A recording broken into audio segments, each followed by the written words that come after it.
नमस्कार, यह है कहानियों का अद्भुत संसार किस्सा कहानी और मैं मंजीत ठाकुर आपको सुना रहा हूं अपनी ही लिखी कहानी हरसिंगार। ये कहानी है कि बदलते दौर में भी जाति और गोत्र के बंधन को तोड़ने निकले दो प्रेमी क्या एक हो पाएंगे।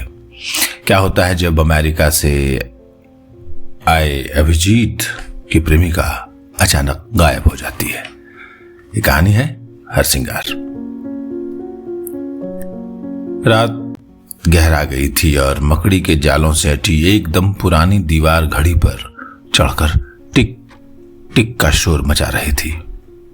पलंग पर अधलेटे अभिजीत के कानों पर यह टिक टिक हथौड़े की तरह बज रही थी। बिजली गुल थी।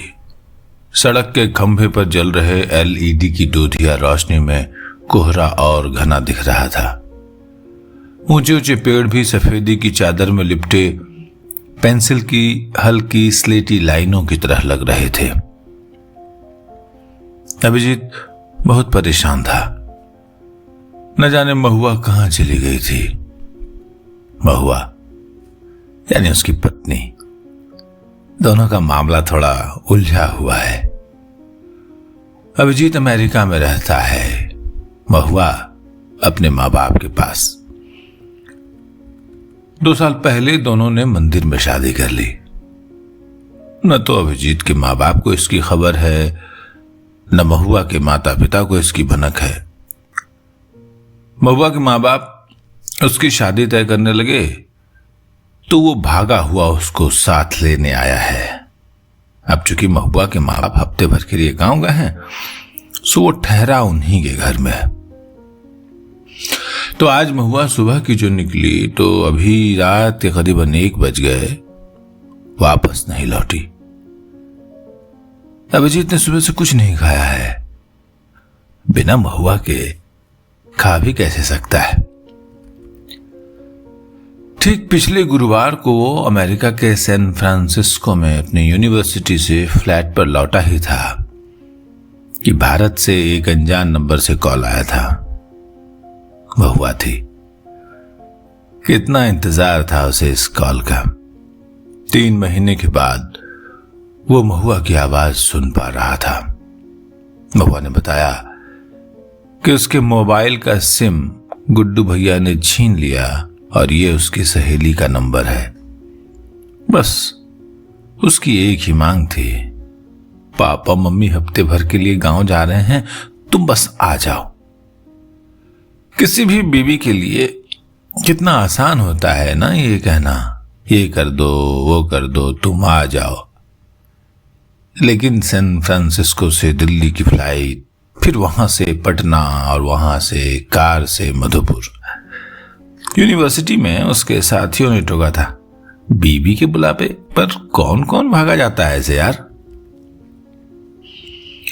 पर अभिजीत के लिए बीबी का यह बुलावा बहुत कीमती था। वक्त आ गया था जब दोनों को अपनी शादी की राह में पड़े रोड़े को हटाना शुरू करना था। बदलते वक्त में जातियां, गोत्र और आमदनी में फर्क अब ज्यादा मायने नहीं रखते। यही बात वो महुआ के पिता को समझाना चाहता था। पर कैसे बताएगा वो महुआ के माँ बाप को, जिनको ये तक खबर नहीं कि उनकी बिटिया बाकायदा किसी के नाम का करवा चौथ और तीज कर रही है। ये सुनकर क्या कहेंगे वो लोग। महुआ का भाई गुड्डू क्या कहेगा। अचानक खटका हुआ तो अभिजीत का ध्यान टूटा। महुआ की गैर मौजूदगी से उसे पूरा घर भाए भाए करके काटने दौड़ रहा था और किसी अनहोनी के अंदेशे से उसका दिल कांप रहा था। अभिजीत उठकर टहलने लगा। अमेरिका में था तो उसे हमेशा लगता था कि महुआ की 2 आंखें हर वक्त उसके साथ हैं। सोते जागते पढ़ते पढ़ाते उसे हर सांस के साथ महुआ की खुशबू महसूस होती थी। 2.5 साल पहले जब वो अमेरिका रवाना हुआ था, महुआ ने उसके सूटकेस में छोटे छोटे रूमालों में भरकर हरसिंगार के सूखे फूल रख दिए थे और कहा था, ये तुम्हें हमेशा मेरी याद दिलाते रहेंगे। वापसी के सफर में अभिजीत यही सोचता रहा कि आज महुआ ने काली साड़ी पहनी होगी जिसमें उसका चंपई रंग और निखर गया होगा, बिंदी लगाई होगी, कमर तक झूलते बालों में मोगरे के फूल गुथे होंगे, आंखों में नागिन की तरह बल खाता काजल होगा। उसके मन में फुलझड़ियां छूटती रही, पेट में मीठा मीठा दर्द होता रहा। महुआ से मिलूंगा तो ये कहूंगा, वो सुनाऊंगा, अपने रिसर्च, उसकी सेहत, अपने संघर्ष, उसके दुख, बहुत कुछ साझा करने थे। हिज्र के 2.5 साल 2.5 जिंदगियों से भी लंबे होते हैं। और जब से वो दिल्ली उतरा तभी से हर दूसरे मिनट महुआ का मैसेज आया था, कहां तक पहुंची सोना। इस बाबू सोना से अभिजीत बहुत चिढ़ता है, लेकिन महुआ जब लाड़ में आकर सोना मेरा कहती है तो अभिजीत की नसों में खून की रफ्तार बढ़ जाती है। महुआ का घर शहर से थोड़ा बाहर बहुत सारे बाग बागीचों और अमराइयों के बीच है। इलाका कुछ ऐसा उजाड़ था जैसे लुट गया हो। तब उसने महुआ को टेक्स्ट किया, जस्ट रीच्ड। कोई 1.5 मिनट तक मैसेज के नीचे नीले रंग की 2 धारियां नहीं दिखी तो अभिजीत ने फोन लगा दिया था। उधर से अलसाई आवाज आ गई थी, आगे सुना, रुको गेट खोलती हूं। इमारत के एक कमरे की बत्ती जली और फिर सीढ़ियों की।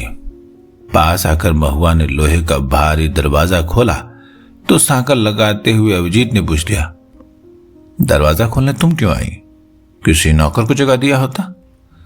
महुआ चलते हुए उससे सट गई। हफ्ते भर सारे नौकर छुट्टी पर। महुआ की निगाहें शर्म से दोहरी होकर जमीन में गड़ी जा रही थी। खूबसूरत अंडाकार चेहरे वाली महुआ जो चलती थी तो लगता था जैसे अपनी खूबसूरती पर खुद ही शर्मसार है। बोलती थी तो लगता था मानो दूर कहीं गिरजाघर में प्रार्थना हो रही हो। जिसकी हथेलियां नरम थी और पांव कोमल, जिसका दिल मोम सा मुलायम था और जिसकी आंखें बोलती थी, जो सर से पांव तक प्यार में डूबी हुई थी और जिसने अभिजीत को इस मुश्किल दुनिया में भी जीने और लड़ने की ताकत दी थी। बारामदा के पास उसने जेब से सिगरेट निकाल ली और कुछ पलों तक देखता रहा। महुआ हमेशा सिगरेट पीने पर उससे लड़ती है। कैंसर हो जाएगा, अभी बहुत बुरी बू है इसकी। अभिजीत झोंक उठा था। पास में कोई कुत्ता मुंह उठाकर रोने लगा था। महुआ, कहां हो तुम? इस कहानी में अभी तक आपने सुना कि अभिजीत अपनी पत्नी से मिलने आया है, पर अपने परिवार को बिना बताए वो सारे रास्ते उसी के बारे में सोचता रहा है। और कई साल बाद अपनी पत्नी से मिलने के उतावलेपन में जब वो घर पहुंचता है तो वहां महुआ अकेली होती है जो अचानक गायब हो जाती है। अब आगे। रात के 1:30 बजने वाले थे। अभिजीत को लगा कि अब पुलिस के पास जाना ही होगा। वो अहाते से बाहर निकलकर पैदल ही मधुपुर थाने की तरफ चल पड़ा। सड़क पर कहीं कहीं रोशनी थी। 3-4 कुत्ते उसके आगे पीछे चल रहे थे।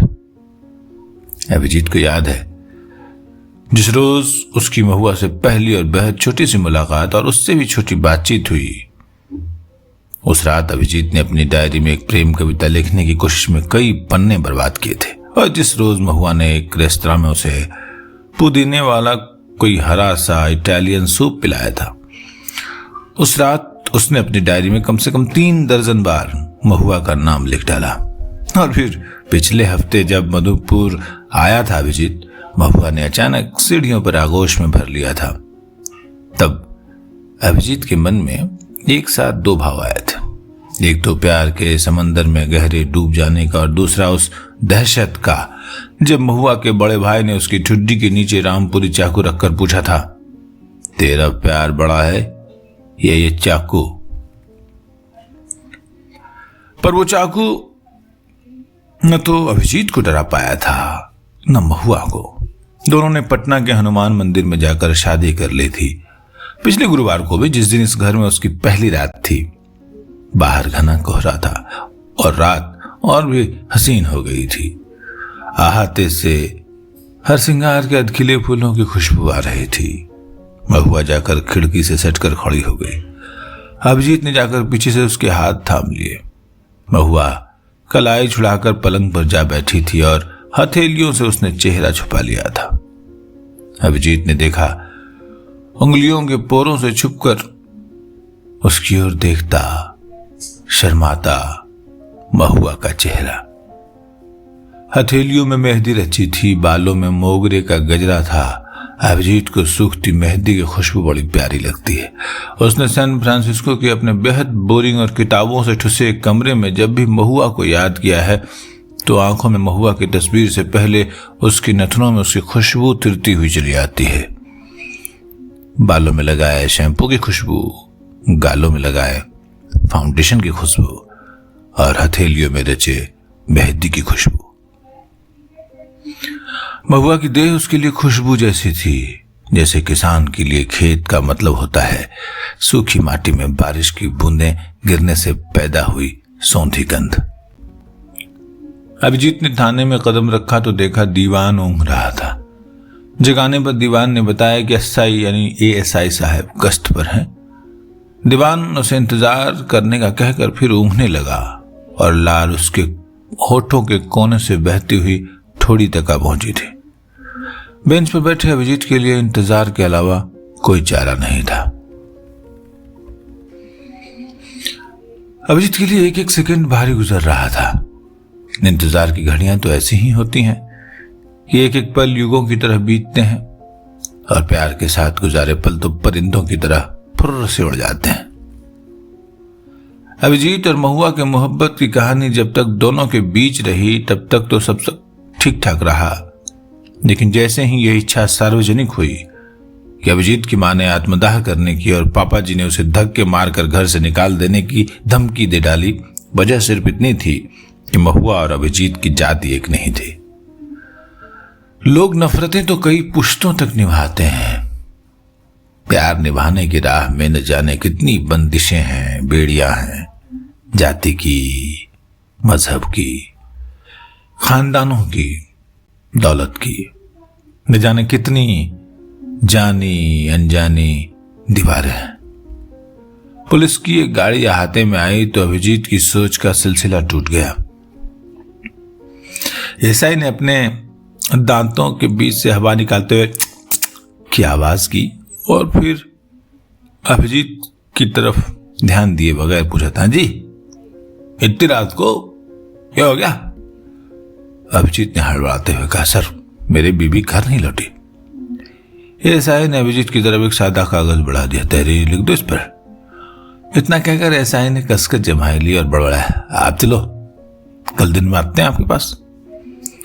अभिजीत को लगा पुलिस वाला उसे टरका रहा है। जनाब बहुत देर हो गई, इतनी रात को कहां खोजेंगे, हमने तो ना छिपा रखी। कहकर एसआई ने दांतों के बीच से फिर से की हवा निकाली, फिर कुछ सोचकर कहा, चलो जी हम आते हैं। अभिजीत ने ज्यादा जिरह नहीं की और वापस घर की तरफ चल पड़ा। सूनी सड़क के किनारे घास पर ओस की बारीक बूंदें जमा होने लगी थी। उसने अपनी अंजुरी में हरसिंगार के फूल चुन लिए। महुआ खुश हो जाएगी, उसे हरसिंगार बहुत पसंद है। अभिजीत रोज सुबह उठता है तो उसके सिरहाने पर बहुत सारे हरसिंगार बिखेर देती है महुआ। फिर जब थोड़े सूखने लगते हैं तो उनको उठाकर अहाते में उसी हरसिंगार के पेड़ के नीचे रखाती है। अभी दरवाजे पर पहुंचा भी नहीं था कि पुलिस जीप पीछे आकर खड़ी हो गई। एएसआई ने सीढ़ियों की बत्ती जलानी चाहिए तो बहुत कोशिशों के बाद भी जली नहीं। कोई बत्ती क्यों नहीं जल रही? अभी तो जल रही थी और जब मैं गया था शायद कोई फॉल्ट है, अभिजीत ने कहा। दीवान ने कहा, फॉल्ट? जनाब घर में बिजली का मीटर और कनेक्शन ही नहीं है। तुम तो कह रहे थे कि इस घर में 5 दिन से रह रहे हो। पुलिस वाले का लहजा अचानक बदल गया। तो पागल तो नहीं है ना, अंदर कर दूंगा पुलिस के साथ मजाक किया तो। अभिजीत के अंदर कुछ दरकता हुआ सा महसूस हुआ। पुलिस वालों ने अभिजीत को दिखाया कि जिस घर में वो पिछले 5 दिनों से रह रहा था उसके सारे कमरे बंद थे। घर की महीनों से सफाई नहीं हुई थी, बारामदे पर गली के कुत्तों का बसेरा था। इधर तो मैं कभी आया ही नहीं, हम तो उधर रहते हैं। अभिजीत ने महुआ के कमरे की तरफ इशारा किया। उस वक्त तो पुलिस वाले सुबह आएंगे कहकर चले गए। अभिजीत वहीं बैठा रह गया, उसी पलंग पर जिस पर महुआ कल तक साथ थी। वो सोचकर कुछ और आया था। फोन पर महुआ ने उसके मधुपुर आने पर बहुत जोर दिया था कि अब घर वालों को सब बताना बहुत जरूरी हो गया है, क्योंकि गुड्डू भैया अब कई लड़कों की तस्वीरें लाकर घर में सबको दिखा चुके हैं। और फिर फोन कट गया था। अभिजीत को लगा था कि इंटरनेशनल कॉल है, कट हो गया होगा। उसने कॉल बैक किया पर फोन नहीं लगा था। तभी वो महुआ को अपने साथ लाने की तैयारियों के साथ निकला था, पर यहां तो महुआ ऐसी गायब हो गई है अचानक कि सुराग नहीं मिल रहा कुछ। बिस्तर पर लेटे अभिजीत ने करवट बदली। उसकी आंखों में नींद के डोरे छाने लगे थे, पर उन्हीं नींद भरी आंखों में पुराने दिन के वाक़या फिल्म की तरह घूम रहे थे। प्यार को लेकर माँ बाप की मुखालिफत से वो उबर भी नहीं पाया था कि महुआ के पिताजी ने उसे बुलवा भेजा था। उन्होंने बड़ी नरमी से बाइज्जत चाय पिलाकर और उसे अपनी हद में और जात में रहने की चेतावनी दी थी। लेकिन दरवाजे पर गुड्डू खड़ा था, महुआ का भाई। अभिजीत की गर्दन पर 12 इंच की फाल वाला रामपुरी रखकर गर्दन रेत देने की धमकी के साथ पूछा था कि तुम्हारा प्यार बड़ा है या ये चाकू। तो पूरे मधुपुर ने मान लिया था कि बड़ा तो चाकू ही है। अचानक अभिजीत को लगा कि भोर हो गई है। चिड़ियों की चहचह से अहाते के पेड़ पौधे गुलजार होने लगे थे और तब चेहरे पर गीलेपन के एहसास से अभिजीत की आंखें खुली थी। उसने देखा गीले बालों में महुआ उसके चेहरे पर झुककर उसे जगा रही है। वो जगह तो चेहरे पर महुआ के गीले बालों का घेरा था। अरे यार, कहां चली गई थी तुम? हरसिंगार के फूल के आकार का एक ताबीज अभिजीत की बाहों पर बांधते हुए महुआ ने कहा था, जरूरी काम था। अभिजीत ने उसे बाहों में कसना चाहा। मुझसे भी ज्यादा जरूरी? नहीं, तुमसे ज्यादा जरूरी नहीं, इसलिए तो वापस आई हूं। महुआ की आवाज स्थिर थी।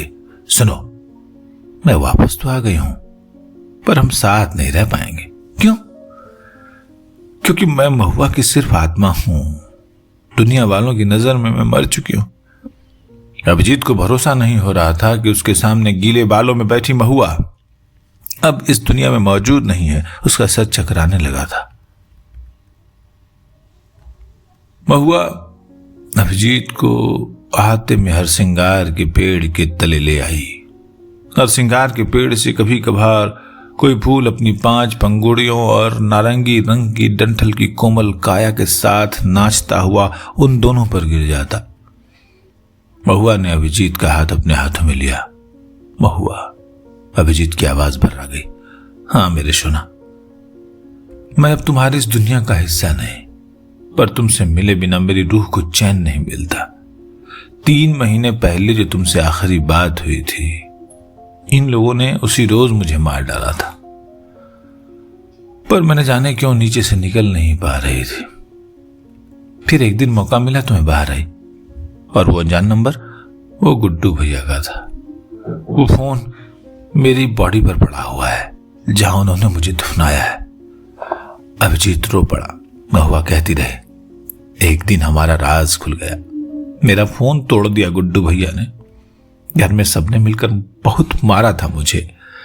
राखी बंधवाकर जिसकी रक्षा का वचन देते थे भैया, उन्होंने मारा मुझे। महुआ की आंखों से आंसुओं की धारा निकल गई। बड़ी शांति के साथ ये सारा प्लान बनाया गया। कोई हड़बड़ी नहीं थी। पूरा परिवार बैठा था। पता नहीं कौन सी इज्जत की बात कर रहे थे, किस बिरादरी में नाक कट जानी थी इनकी। हिचकियों के बीच महुआ ने कहा, जिस पापा को मैं अपना सबसे बड़ा हीरो समझती थी, उनके लिए उनकी जाति और खानदान की विरासत बेटी के सुख से बड़ा था। मेरी मां ने मेरे हाथों में खुद फंदा डाला था। अभी हवा शांत थी। हरसिंगार के पेड़ों से ओस की बूंदें टपक रही थी। ऐसा लग रहा था दोनों की मोहब्बत पर और इस हिज्र पर कुदरत भी आंसू बहा रही है। अभी वादा करो मुझसे, महुआ ने सिसकियों के बीच कहा था। कहो ना महुआ, अभिजीत उसे खुद में समेटे हुए था। मेरे हत्यारों को, मेरे कातिलों को सजा दिलवाओगे तुम? महुआ की आवाज में नरमी के बाद अचानक सख्ती आ गई थी। हाँ, तुम्हारी कसम महुआ। और आज के बाद किसी भी महुआ को अभिजीत से प्यार करने की वजह से मरना नहीं पड़े। तुम दुनिया को बताओगे अभिजीत कि दो लोगों के बीच का प्यार हर जाति, हर गोत्र, हर मजहब से बड़ा होता है। बताओगे ना? हाँ सोना, अब मैं किसी को ऐसे अलग नहीं होने दूंगा जैसे हम हुए। अभिजीत की बात पूरी नहीं हुई थी कि उसे नींद के झोंके आने लगे थे। उसकी नींद खुली तो उसने देखा कि वो हरसिंगार के पेड़ के नीचे ही लेटा हुआ है और पुलिस का दीवान उसे उठाने की कोशिश कर रहा। अरे भाई, आप तो सच में पागल निकले, यहाँ आते में ऐसे पड़े हुए? अभिजीत ने कुछ नहीं कहा, बस हरसिंगार के पेड़ के नीचे इशारा किया, जिसकी जड़ में सूखे हुए फूलों की कई ढेरियां भी मौजूद थी, जिसे महुआ ने रखा था। जैसे जैसे पुलिस की टीम उस जगह को गहरा खोदती गई, हवा में हरसिंगार की खुशबू तेज और तेज होती गई। ये कहानी थी इतनी ही, लेकिन इसमें जो संदेश है उसको समझने की कोशिश करिए। प्रेम और मोहब्बत से बड़ा कोई जाति, कोई गोत्र, कोई मजहब नहीं होता। कहानी का नाम हरसिंगार, इस चैनल का नाम किस्सा कहानी है। इस कहानी के लेखक मैं खुद मंजीत ठाकुर, और ये आवाज आप सुन रहे थे मंजीत ठाकुर की। अच्छा लगा हो तो लाइक, कमेंट, सब्सक्राइब वगैरह करके हमारी हिम्मत बढ़ाइए। नमस्कार।